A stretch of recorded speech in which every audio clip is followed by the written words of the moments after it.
datang di podcast Mansa SMA Negeri 1 Sama-Sama. Apa kabar kalian semua? Apakah kalian baik-baik saja? Saya harap kalian semua baik-baik saja ya. Dan perkenalkan, saya Yogantara Orlando Febrian, bisa dipanggil Yoga. Dan saya Dea Amanda, bisa dipanggil Dea. Dan kami akan menjadi host podcast hari ini. Nah, kalian penasaran gak dengan narasumber kita hari ini? Beliau termasuk salah satu alumni SMA kita loh, yaitu SMA Negeri 1 Sama-Sama. Dan sekarang beliau tengah menempuh pendidikan S1 Hukum di Universitas Mula Warman. Bahkan dia juga menjadi salah satu seorang duta pemuda di Samarinda loh. Boleh dong say hi dan perkenalkan diri ke teman-teman luar sana. Halo semuanya, perkenalkan saya Rati Triana. Saya merupakan alumni dari SMA Negeri 1 Sama-Sama. Angkatan lulusnya tahun 2022, tahun kemarin. Kita bisa berbincang-bincang nggak Kak mengenai awal karir Kakak yang awalnya alumni SMA Negeri 1 Sama-Sama menjadi duta pemuda di Samarinda itu awal perjalanannya itu gimana? Oke, boleh banget. Jadi setelah lulus dari SMA Negeri 1 Sama-Sama ini, saya alhamdulillah dinyatakan untuk lolos di Universitas Mula Warman di Fakultas Hukum tentunya, dan yang menjadi fakultas tujuan utama memang saya dari awal gitu.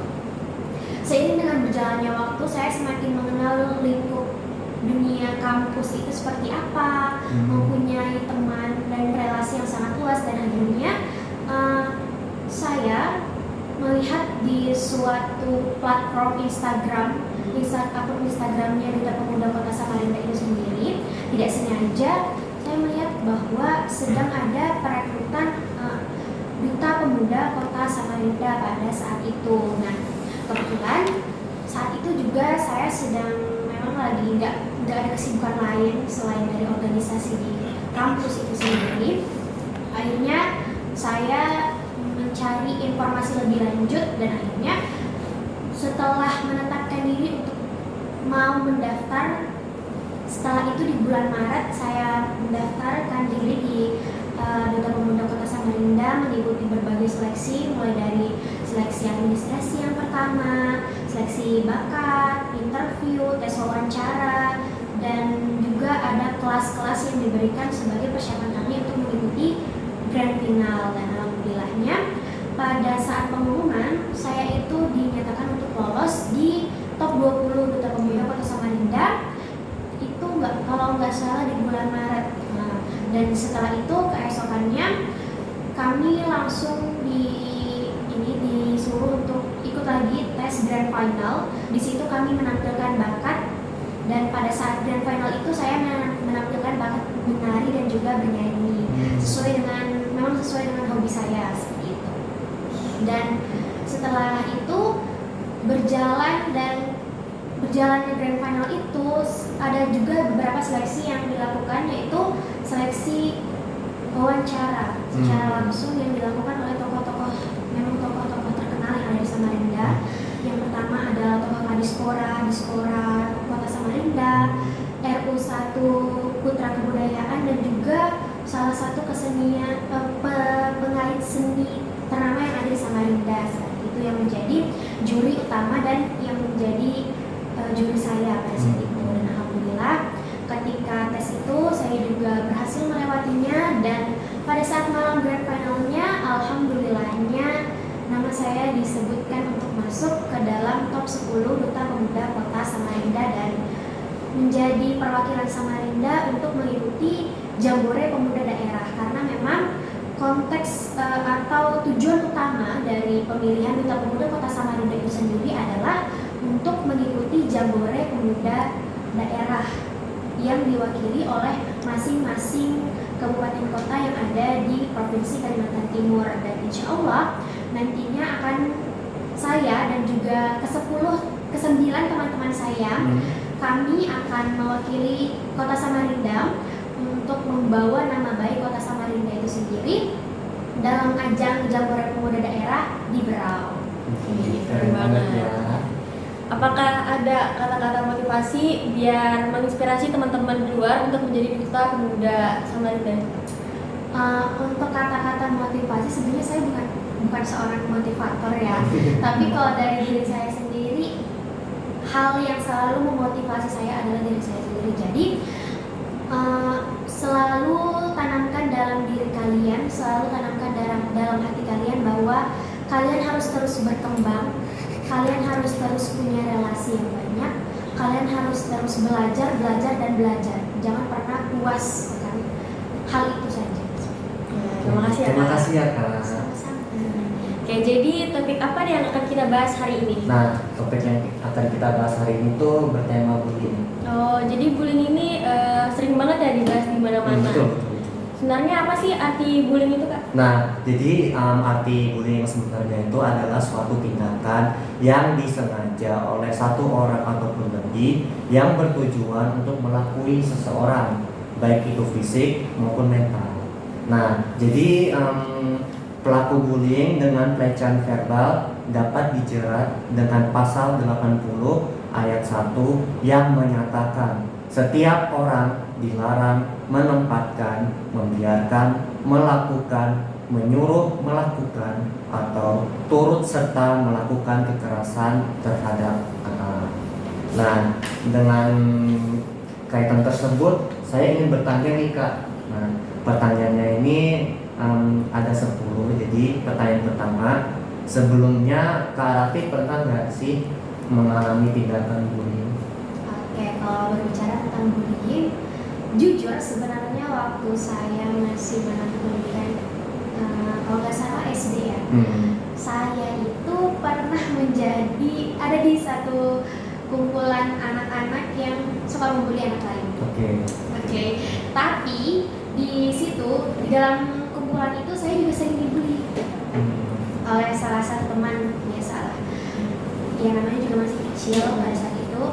Dan ketika beranjak ke SMP, saya menyadari bahwa ternyata dulu perbuatan saya ketika SD itu ternyata salah ya. Gitu. Dan akhirnya saya ingat nih, ternyata apa yang saya lakukan itu punya dampak yang sangat besar kepada si orang yang pernah kami bully. Karena pada saat itu bukan hanya saya, bukan hanya 2 orang, tapi kami mungkin ada berenam, satu kumpulan gitu, satu geng. Dan memang kami anaknya suka banget cari-cari masalah waktu SD. Iya, I don't know gitu why. gitu. Tapi memang seperti itu, jiwa-jiwa SD itu nakal banget gitu. Betul. Nah, kemudian di SMP kami mencoba untuk merangkul teman kami yang mungkin dia merasa tersisihkan gitu, karena akibat perbuatan yang akan dilakukan ya. Kita mengajak dia untuk bisa ketemu sama kami, kemudian tidak takut lagi untuk kami melakukan hal yang sama ketika SD itu, karena semakin dewasa kami sadar bahwa ternyata perbuatan ini salah seperti itu. Kemudian itu pengalaman saya pernah menjadi orang yang membuli ya. Dan ketika SMA terjadi hal sebaliknya.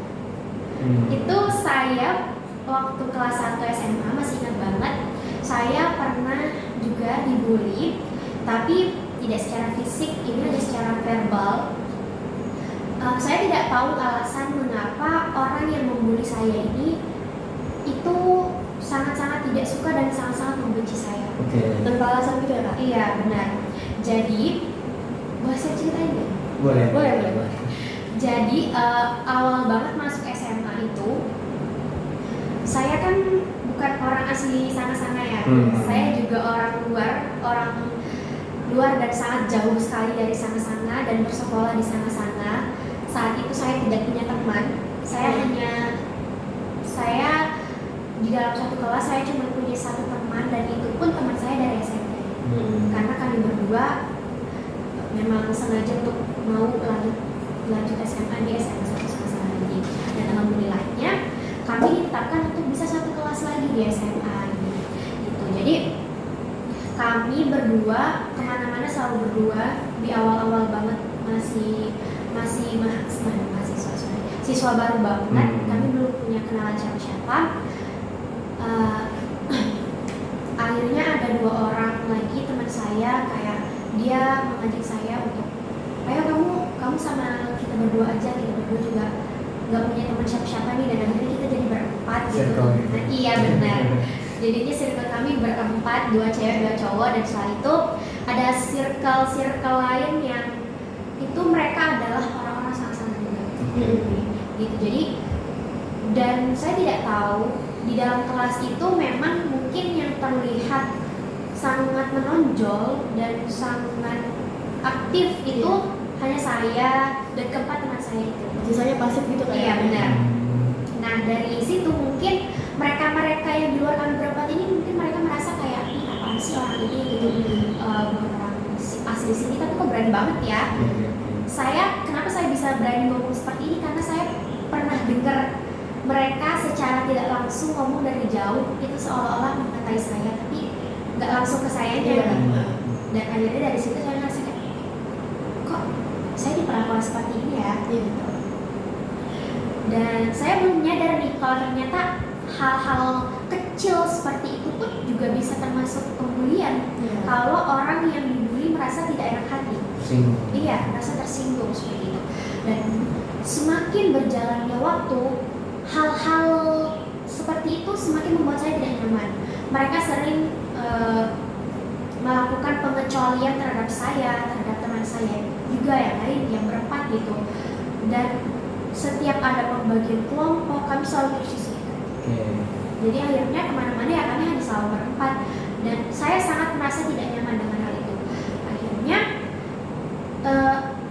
setelah beberapa waktu, saya ingat banget waktu itu hari Senin selesai upacara, ada satu orang yang berani ngomong ke teman saya kayak, kamu tuh bukan orang sini, mending kamu gak usah sok-sokan deh, kamu gak usah cari muka, ini bukan tempat kamu gitu.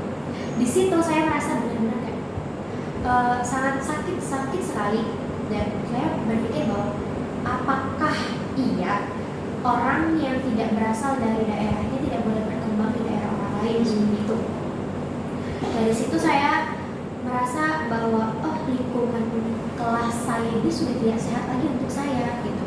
Tapi saya selalu memendam, dan di dalam kelas pun kami selalu diperlakukan seperti itu terus.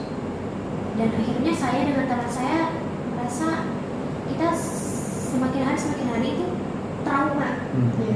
Mau masuk kelas aja tuh rasanya takut gitu untuk ketemu sama si orang-orang yang ngatain kita ini, karena kita merasa bahwa apa kita salah ya, apa aku memang gak pantas ya untuk ada di sini.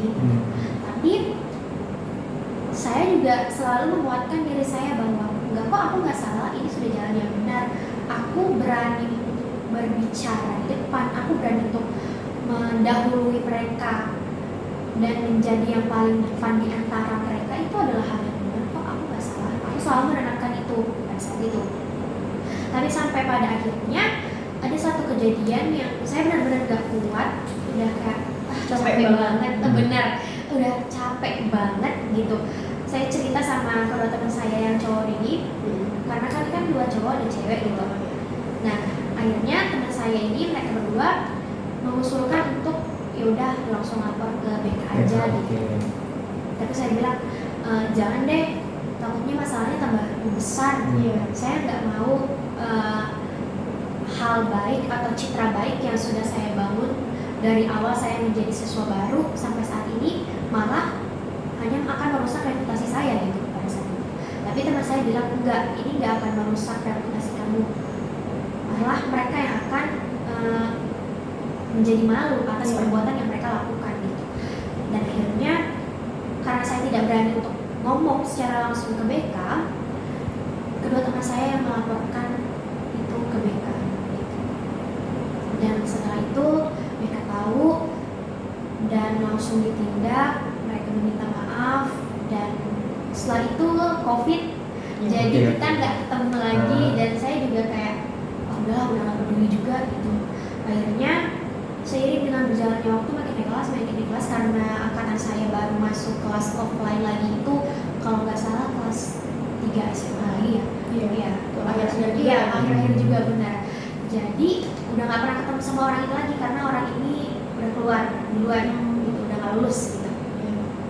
Dan udah akhirnya kelas saya yang saya rasa itu tidak nyaman bubar, dipecah menjadi angkatan saya lulusannya hanya menjadi dua kelas IPS 1 dan IPS 2. Karena kebetulan dulu itu saya IPS 3, jadi dipecahnya ke IPS 2. Dan di IPS 2 itu saya alhamdulillahnya menemukan lingkungan teman-teman yang memang sangat baik gitu. Jadi iya benar banget, sportif banget, karena kami isinya juga ya sama-sama dari orang-orang yang suka belajar, orang-orang yang suka organisasi pada saat itu. Kalau tahu ya, di kelas saya itu isinya ketua OSIS, saya pun pada saat itu sekretaris OSIS, yang lainnya adalah anggota-anggota OSIS. Jadi di dalam kelas itu saya merasa lingkungan ini sangat sehat, beda sekali dengan kelas saya waktu saya masih kelas 1 gitu.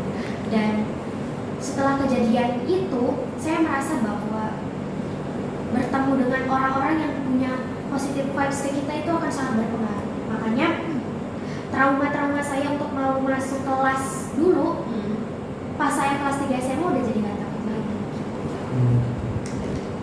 Oke. Secara mental bagaimana kondisi Anda setelah dibully? Secara mental? Iya, betul. Waduh. Jujur agak sedikit ngena ya.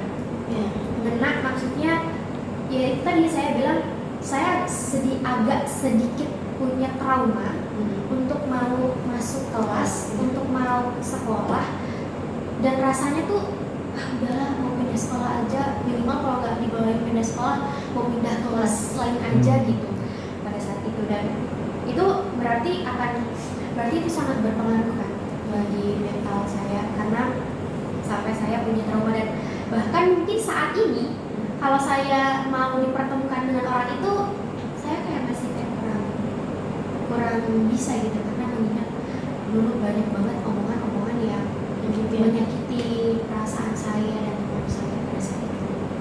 Tapi saya alhamdulillahnya tidak berhenti hanya dengan merasa terpuruk. Saya justru membalas itu dengan ya ini saya menunjukkan bahwa saya akan bisa jauh lebih maju daripada kamu. Sorry to say that bahwa sekarang saya sudah lulus, kamu enggak. Oke. Saya kuliah, kamu enggak. Sekarang saya berada di posisi ini, kamu enggak. Udah itu aja sih. Kuncinya adalah jangan pernah merasa bahwa hal sakit yang kamu alami itu akan terus-terusan terjadi.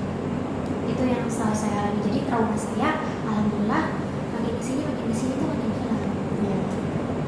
Oke, jadi ini menurut kakak, selain pada diri kakak sendiri, adakah efek samping bully yang terjadi kepada orang sekitar kakak itu sendiri? Efek samping dari pembunuhan yang dilakukan kepada saya? Iya, ke sekitar kakak, orang di sekitar orang tua. Oke. Efek samping mungkin cuma ke teman sih ya. Mereka jadinya juga lebih menjauhi orang-orang yang toksik gitu. Mereka akhirnya sadar bahwa orang-orang yang seperti itu memang tidak layak untuk dijadikan teman gitu. Itu sih.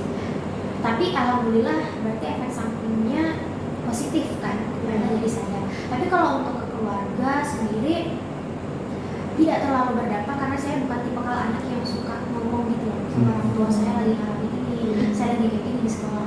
Paling better itu paling cerita cuma sama kakak doang, dan itu pun kayak karena kakak saya juga mengerti sekali dalam posisi saya, dia cuma kayak ngomongin ya udah nggak apa-apa, tunjukin aja bahwa kamu tuh akan jauh lebih bisa daripada dia gitu. Untuk efek sampingnya kayaknya nggak ada yang terlalu gimana gitu. Menurut kakak, apa motif para pembuli melakukan pembulian? Motifnya ya, kalau dibilang motif mungkin hanyalah faktor kecemburuan sosial. Karena seperti yang saya tadi ceritakan bahwa hal-hal yang dilakukan kepada saya itu cuma bukan cuma sih ya, lemparan kata-kata yang sedikit membuat saya supaya saya tuh nggak terlalu lebih menonjol daripada dia. Berarti artinya mereka tidak suka dong kalau saya lebih bisa, lebih dikenal dan lebih terkenal daripada mereka gitu. Padahal saya bukan orang sini, Dan mereka yang orang sangat-sangat kok nggak bisa jauh lebih daripada saya. Mungkin motifnya mereka melakukan itu adalah karena kecemburuan sosial, atau mungkin saya belum pernah ada punya kesalahan gitu, tapi saya kurang bisa menjelaskan hal ini karena saya lupa ingat gitu. Apakah saya pernah memang melakukan tindakan yang sangat jahat kepada mereka, tapi sejauh saya berteman dengan mereka dan saya mengenal mereka, saya selalu baik gitu. Tapi Jadi orang begitu emang iya, nggak jelas kita nggak ngapain juga terdibenci gitu. nah, iya kan, nah benar. Jadi makanya saya merasa juga bingung gitu, sebenarnya saya ini kenapa ya sampai begini. Tapi kalau dari perspektif saya sendiri, motifnya adalah karena kecemburuan sosial aja. Sebenarnya masalah kecil tapi diperbesar dari Nggak mengalami. oh ya benar. Oke, next. Ini nih, sepengetahuan kakak, adakah pasal-pasal yang kakak ketahui tentang bullying ini? Oke, tentang pembulian itu sebenarnya sudah diatur. Yang pertama, kalau pembulian itu kan dibagi menjadi dua ya. Ada pembulian secara langsung, secara fisik, ada yang secara verbal, dan juga ada yang namanya cyberbullying. Nah, kalau pembulian yang secara langsung maupun verbal itu diatur dalam pasal 76C Undang-Undang Nomor 35 Tahun 2014 tentang Perlindungan Anak. Dan juga diatur dalam pasal 9 ayat 1 Undang-Undang Nomor 35 Tahun 2014 itu juga tentang perlindungan anak. Nah, seperti yang tadi Yoga. iya, seperti yang tadi Yoga sebutkan itu udah benar isi pasalnya, cuman nomor pasalnya aja yang salah. Kalau tadi Yoga bilang pasal 80, yang benar itu adalah pasal 76C yang isinya sama seperti yang tadi Yoga sebutkan, itu sama. Dan kemudian untuk cyberbullying sendiri itu diatur dalam Undang-Undang ITE. Tahu nggak Undang-Undang ITE itu apa? Undang-undang tentang bagaimana kita menjaga listening tentang Oh, di media sosial atau iya benar, Oke. di media sosial. Tapi Undang-Undang ITE itu adalah undang-undang tentang informasi dan transaksi elektronik ITE itu, dan diatur dalam, kalau tentang cyberbullying ini diatur dalam Undang-Undang Nomor 19 Tahun 2016, tepatnya di pasal 29. Di situ disebutkan bahwa setiap orang yang dengan sengaja dan tanpa hak mengirimkan informasi elektronik dan atau dokumen elektronik berisi ancaman, kekerasan, dan atau menakut-nakuti seseorang gitu yang ditujukan secara pribadi. Jadi dalam pasal ini juga secara jelas dijelaskan, disebutkan juga bahwa orang-orang yang memang dengan sengaja melakukan suatu tindakan, menyebarkan informasi yang tidak benar untuk mencemarkan nama baik seseorang, mungkin menjadi fitnah gitu kan? Iya benar. Tapi melalui media sosial, maka dia akan dikenakan pasal ITE tadi. Jadi begitu ya Kak? Iya benar. Dari sekian banyaknya kasus-kasus pembulian yang ada, adakah cara yang terbaik untuk menangani kasus-kasus tersebut, Kak? Sebenarnya cara yang paling tepat ada untuk menangani pembulian ya, adalah dengan merangkul orang-orang yang dibully itu. Kenapa? Karena menurut saya mereka itu nggak butuh validasi yang besar bahwa mereka, aku ini dibully, aku tersakiti. Mereka cuma butuh untuk didengarkan apa yang mereka rasakan, apa yang mereka ingin utarakan yang selama ini tidak bisa mereka sampaikan gitu. Menurut saya hal yang paling tepat itu adalah dengan merangkul mereka, mengajak mereka untuk, yuk kamu pasti bisa melewati segala macam hal yang pernah dilakukan orang lain untuk kamu. Dan juga untuk masih untuk orang-orang yang dibully adalah memberikan pemahaman kepada mereka bahwa kamu dibully bukan berarti kamu salah. Kamu dibully bukan berarti kamu adalah orang yang buruk. Tidak. justru kamu adalah orang yang paling baik, justru kamu adalah orang yang paling bisa, dan juga mereka bukanlah orang yang pantas sebenarnya untuk diperlakukan seperti itu. Kita harus menenangkan itu dulu kepada orang-orang yang dibully tersebut gitu. Dan untuk orang yang membuli, seharusnya kita bisa menanamkan rasa saling sayang, saling menyayangi, saling hormat menghormati kepada sesama, bahwa kita manusia, kita punya hak dan kewajiban yang sama, kita punya hak yang melekat untuk berperilaku, untuk melakukan sesuatu itu secara sama, mau apapun suku kamu, mau apapun warna kulit kamu, karena biasanya kan yang paling sering kena bully itu adalah orang-orang yang berbeda dari orang-orang yang ada di lingkungan sekitarnya. Iya. Contohnya dari warna kulit deh, ya kan? Orang kalau dia hitam, dia pendek, dia dekil, pasti dia sering dibully. Iya enggak? Di sekolah pasti sering kan ya itu terjadi. Jadi jokes gak jelas. Nah, benar. Dan itu tuh sebenarnya secara tidak langsung akan melukai orang sebenarnya, akan melukai orang yang dibully itu sebenarnya. Nah kalau bullying kayak gitu yang kata-katain bully itu bisa nggak sih Kak kena pasal? Bisa.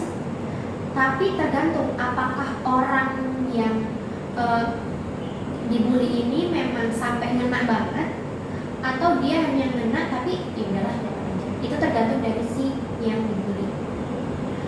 Tapi menurut saya kalau hal kayak gitu kayaknya bakal ngena nggak sih? Apalagi kalau sudah berulang-ulang kali, Sering. benar, udah sering dan kayak udah nyampein banget gitu loh. Menurut aku udahlah laporin aja gitu. Itu harus buktinya juga ada kayak. Harus. Tapi saya tidak terlalu paham bagaimana cara melampirkan bukti untuk pembulian yang dilakukan secara verbal, karena yang terkena adalah mental kita kan, yang terkena adalah batin kita. Jadi sangat susah sekali untuk menampakkan. Kalau kita bawa ke pengadilan, pasti di pengadilan akan minta bukti itu, baik itu secara surat, baik itu secara bukti foto, elektronik, atau apapun itu. Nah, untuk pembuktian pembulian secara verbal ini saya masih kurang paham. Mungkin akan saya berikan informasi ketika nanti saya selesai studi kasus di pengadilan. Oke, siap. Dan untuk hal itu, untuk pembulian verbal itu sangat jarang sekali orang-orang mau melaporkan itu.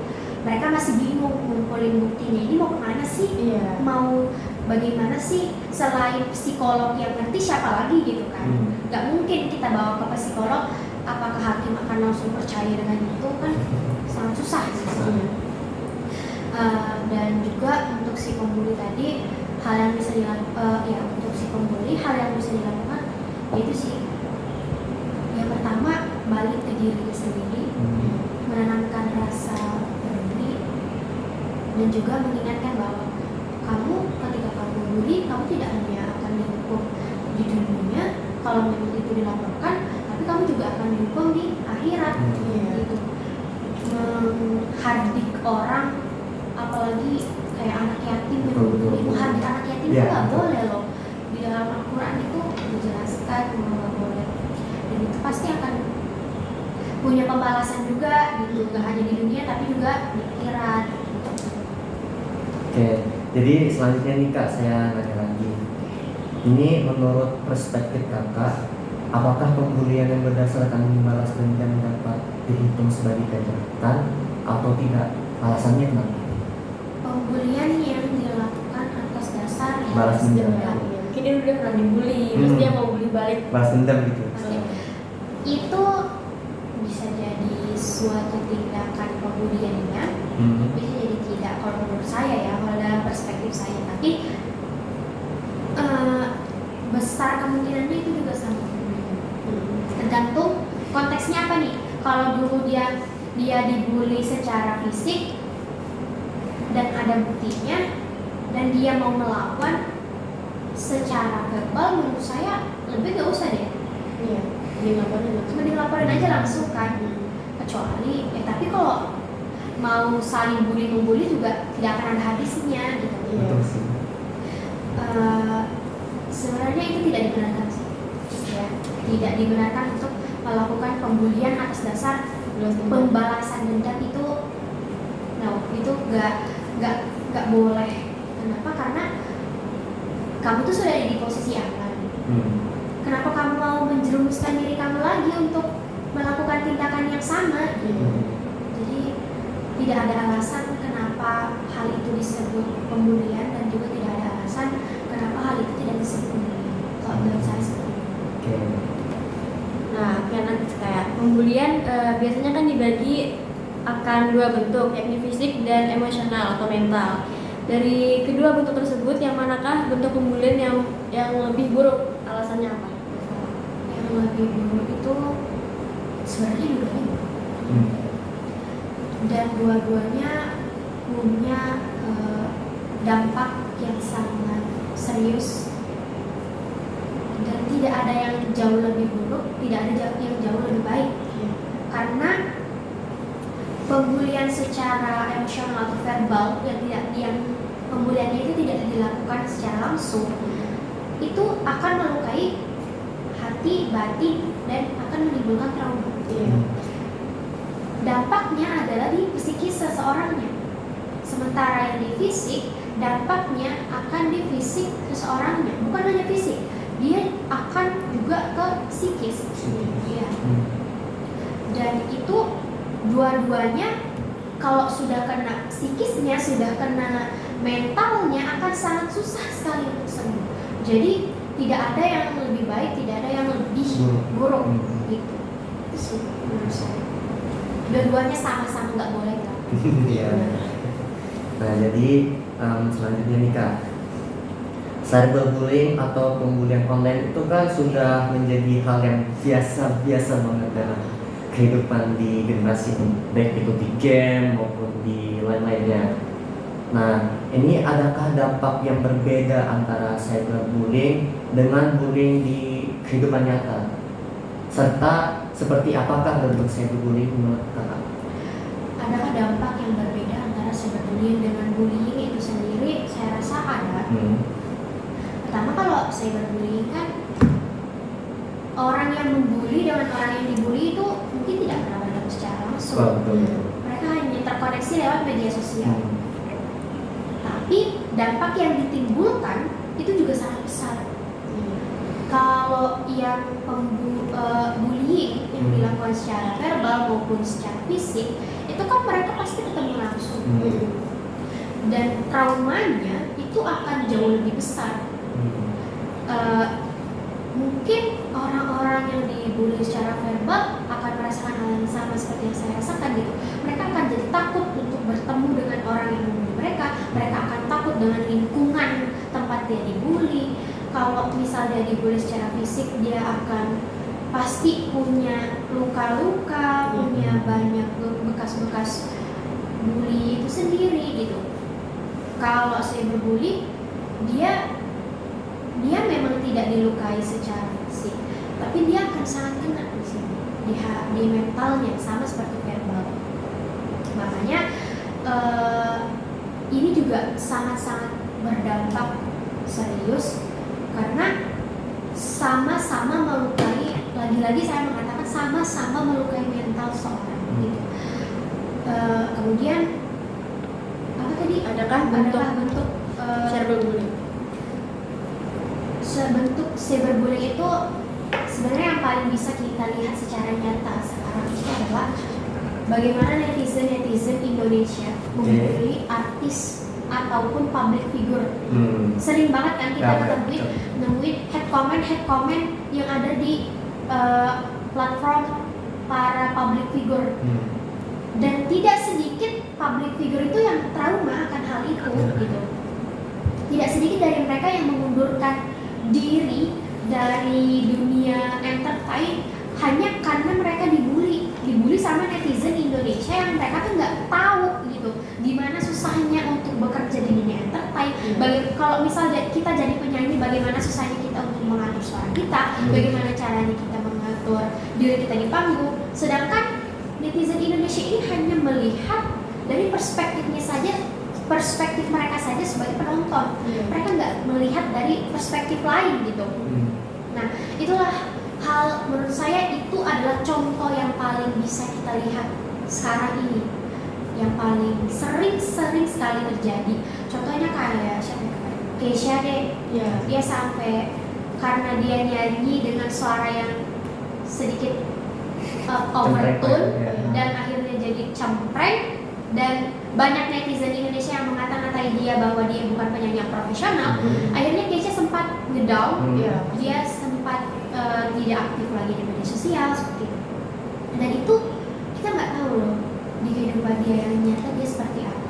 Bagaimana susahnya dia mengatur jadwalnya dia bernyanyi, bagaimana cara susahnya dia untuk latihan nyanyi setiap hari, dan tiba-tiba salah sekali doang langsung dibully sama ribuan netizen Indonesia gitu, yang bahkan mereka aja belum tentu bisa nyanyi, ya kan?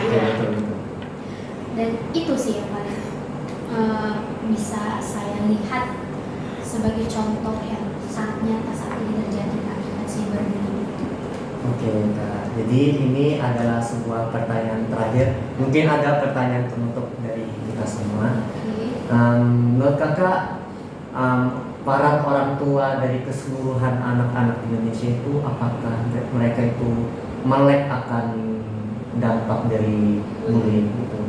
Jadi kebanyakan rata-rata orang tua tuh, kamu tuh mah cengeng gitu, misalnya dibilang gitu aja tuh masa nangis. Lebay banget sih. Sering kali memang orang tua seperti itu ya. Bukan banyak, tapi ada beberapa orang tua yang tidak peka terhadap lingkungan yang ada di sekitar anaknya gitu. Padahal kalau orang tua lebih peka, anak-anak zaman sekarang ini tuh tidak akan merasa kesepian, tidak akan merasa bahwa kok di rumah aku kayak nggak pernah ngerasain disayang ya, kok orang tuaku merasa bahwa mereka sudah melakukan yang terbaik, padahal mereka bahkan tidak tahu kondisi aku di luar seperti apa. Kebanyakan anak itu kan merasakan hal seperti itu ya.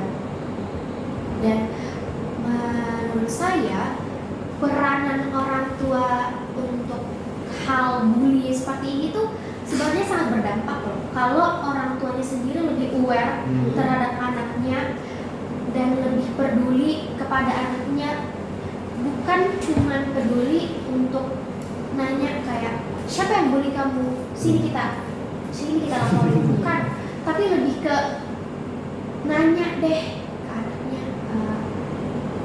gimana kamu di sekolah, ada hal apa di sekolah, apa yang terjadi di sekolah.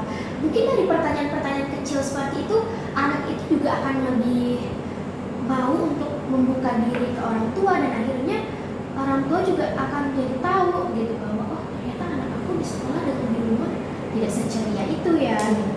Mungkin di luar dia sama dia, padahal di rumah dia aktif seperti itu. Makanya peranan orang tua di sini sebagai tempat pulang seorang anak kan adalah orang tua dan gurunya. Seharusnya orang tua itu bisa menjadi garda terdepan dalam melindungi, menyayangi, mengasihi anaknya gitu. Tapi yang terjadi sekarang adalah orang tua tidak banyak dan tidak banyak orang tua yang justru melakukan hal yang menganggap bahwa hal-hal yang dialami, hal-hal yang dilakukan oleh anaknya itu adalah hal yang biasa. Padahal hal itu tuh sangat-sangat berdampak gitu. Makanya saat ini juga saya rasa baik pemerintah, orang tua, pihak sekolah itu harus lebih aware terhadap anak itu. Karena kalau bukan anak-anak generasi sekarang, siapa lagi yang akan meneruskan mereka? Dan kalau mereka mengalami hal-hal yang tidak mengenakan mental mereka, mereka pasti tidak bisa melanjutkan karirnya, melanjutkan pendidikannya ketika mereka memiliki Jadi menurut saya peran orang tua adalah saat ini seharusnya bisa lebih aware, bisa menjadi tempat pulang paling nyaman untuk seorang anak. Oke Kak, terima kasih ya Kak atas jawaban yang saya dan Lea beri pertanyaan kepada Kakak yang dijawab dengan bagus dan penuh dengan semangat. Oke. Teman-teman, kita sudah banyak berbincang mengenai masalah bullying ini. Saya rasa sudah cukup sampai di sini saja podcast kali ini ya. Sebelum mengakhiri podcast pada hari ini, boleh dong minta kata-kata motivasi untuk teman-teman yang di sana yang Ya, biar semangat mungkin terus. pernah dibully sama teman-temannya atau bahkan sekarang masih dibully, boleh tuh Kak? Iya, Kasih iya. motivasi. Sekali lagi saya bukan motivator, jadi saya nggak bisa ngasih motivasi yang gimana-gimana banget. Tapi berdasarkan pengalaman saya untuk teman-teman yang pernah merasakan sakitnya dibully, bahkan sekarang merasa dibully, jangan takut untuk melawan, jangan takut untuk melapor, dan yakinkan kepada diri kalian sendiri bahwa kalian tidak pernah salah. Alasan kalian dibully bukan karena kalian salah. Kalian justru jauh lebih baik, justru jauh lebih hebat daripada orang yang membuli kalian. Mindset tentang kamu adalah orang yang tidak baik itu dihilangkan. Ketika kamu dibully, kamu adalah orang yang baik. Itu sebabnya kamu harus selalu percaya akan diri kamu.